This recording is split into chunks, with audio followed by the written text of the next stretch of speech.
Assalamualaikum warahmatullahi wabarakatuh. Bismillah, alhamdulillah, wassalatu wassalamu ala rasulillah, wala hawla wala quwwata illa billah. Amma ba'du. Dewan Hakim yang arif dan bijaksana, kerabat da'i dan da'iyah yang kami banggakan. Ke pasar beli beras ketan, pulangnya ke arah barat daya. Perkenalkan, nama saya Intan, kembang desanya Tasikmalaya. Dalam rangka memeriahkan acara kebiar seni dakwah Al-Quran yang keempat, berdirinya saya di sini bukan untuk sok-sokan, melainkan hanya sebatas menyampaikan pesan syukur-syukur berkenan di hati Dewan Juri yang dermawan.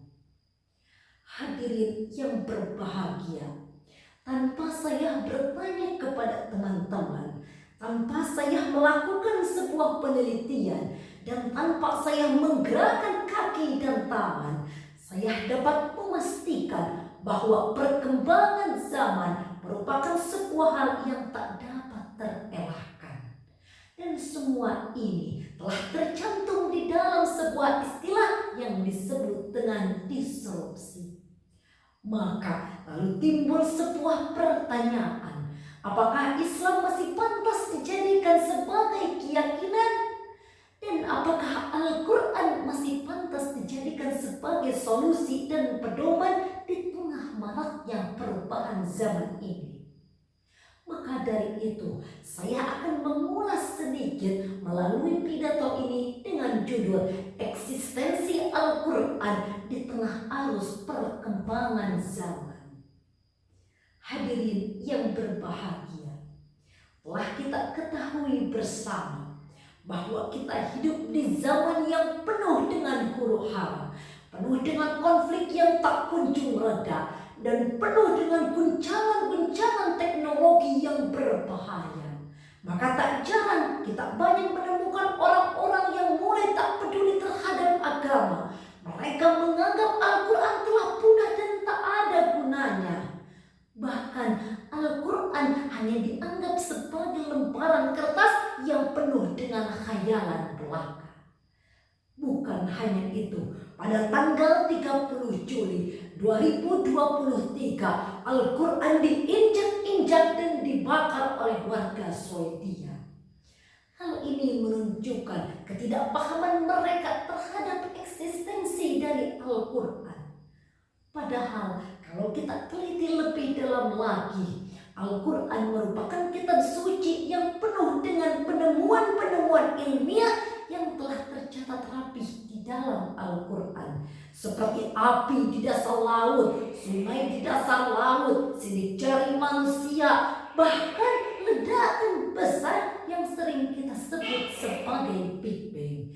Dan semua ini telah tercatat rapih di dalam Al-Quran. Hal ini menunjukkan produktivitas Al-Quran masih terus berjalan.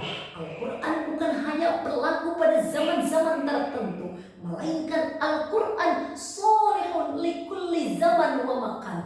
Al-Quran akan tetap benar kapanpun dan dimanapun. Sebagaimana yang telah dijelaskan di dalam Al-Quran surah An-Nahl ayat 89 yang berbunyi, Bismillahirrahmanirrahim.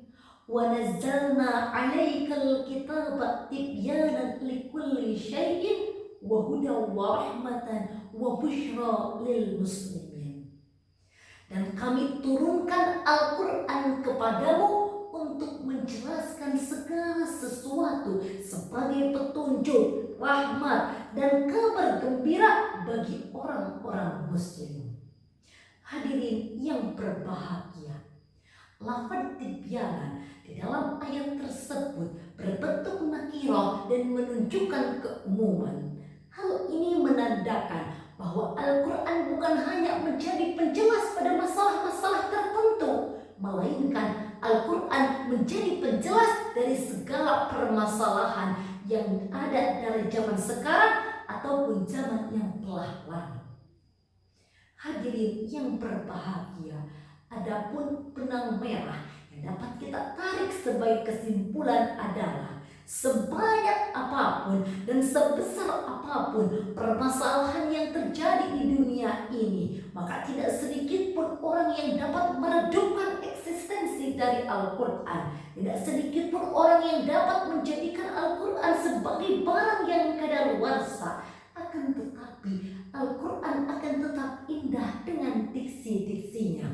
Al-Quran akan tetap utuh dengan segala keagungannya, karena sejatinya Al-Quran telah dijaga oleh Allah Subhanahu wa Ta'ala hingga hari kiamat. Sebagaimana yang telah dikatakan di dalam Al-Quran surah Al-Hijr ayat 9 yang berbunyi, Bismillahirrahmanirrahim. Inna nahnu nazzalna dzikra wa inna lahu lahafizun. Sesungguhnya kamilah yang telah menurunkan Al-Quran dan pasti kami pula yang akan memeliharanya.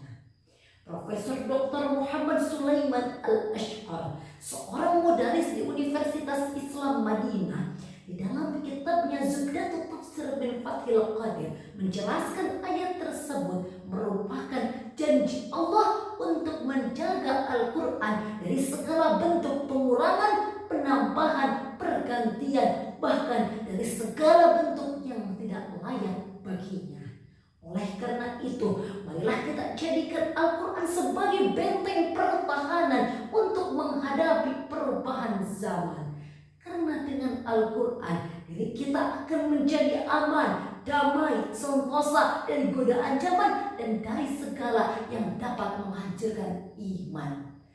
Demikianlah apa yang dapat saya sampaikan. Terima kasih atas segala perhatiannya. Mohon maaf atas segala kekurangannya. Wallahul muwaffiq ila aqwamit thariq. Wassalamu alaikum warahmatullahi wabarakatuh.